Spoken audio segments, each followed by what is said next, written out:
హిస్టరీలో కొన్ని వార్స్ గన్స్తో గెలవలేదు, మైండ్ గేమ్స్తో గెలిచారు. బుల్లెట్ ఫైర్ చేయకుండా ఎనిమీని భయపెట్టి డీల్ సైన్ చేయించడం, అదే ఒక డేంజరస్ గేమ్. ఇదే మ్యాడ్ మ్యాన్ స్ట్రాటజీ. కానీ క్వశ్చన్ ఏంటి అంటే, ఒకసారి వరల్డ్ని కంట్రోల్ చేసిన ఈ స్ట్రాటజీ ఇప్పుడు ఎందుకు ఫెయిల్ అవుతుంది? మ్యాడ్ మ్యాన్ స్ట్రాటజీ అంటే ఏంటి? సింపుల్గా చెప్పాలి అంటే, లీడర్ ఇంటెన్షనల్గా అన్ప్రెడిక్టబుల్గా బిహేవ్ చేయడం, నేనేమైనా చేస్తా, లిమిట్స్ లేవు అని అనిపించేలా యాక్ట్ చేయడం. గోల్ ఏంటి అంటే, ఎనిమీ కన్ఫ్యూజ్ అవ్వాలి, భయపడాలి, రిస్క్ తీసుకోకూడదు అని అనుకోవాలి. ఇది మ్యాడ్నెస్ కాదు, ఇది యాక్టింగ్.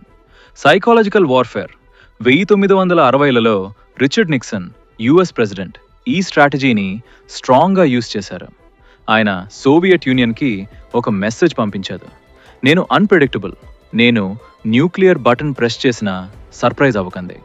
యాక్చువల్గా ప్రెస్ చేయలేదు, కానీ ఆపోజిట్ సైడ్ ఆలోచించింది, తాను ప్రెస్ చెయ్యొచ్చు అని. అక్కడే విన్.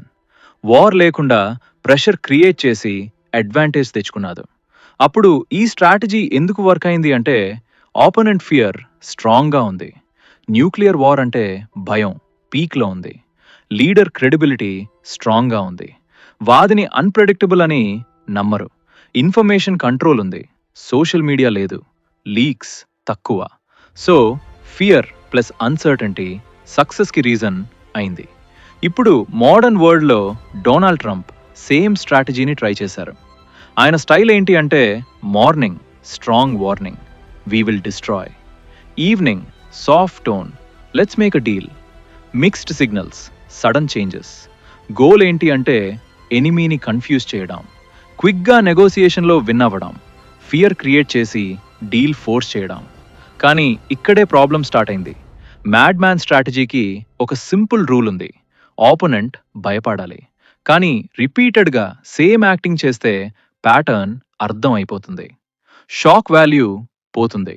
ఇప్పుడు ఇరాన్ కేసులో, ఫస్ట్ ఇరాన్ ఫియర్ ఫీల్ అవ్వలేదు.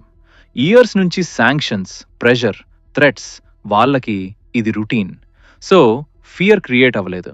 సెకండ్, ప్యాటర్న్ క్యాచ్ అయింది, threat peace, threat piece.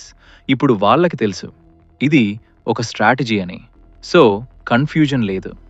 Third, Iran mindset different.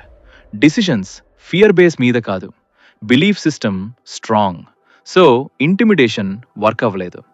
Fourth, global లెవెల్లో క్లారిటీ లేదు, different statements, unclear goals, allies కూడా కన్ఫ్యూజ్, ప్రెషర్ డైల్యూట్ అయింది. Fifth, back fire effect.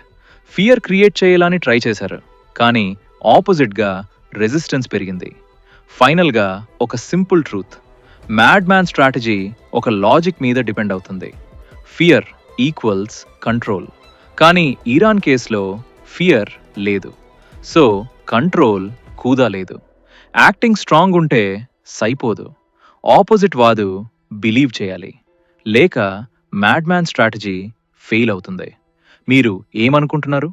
ఇది genie స్ట్రాటజీయా లేక outdated గేమా? కామెంట్స్లో చెప్పండి.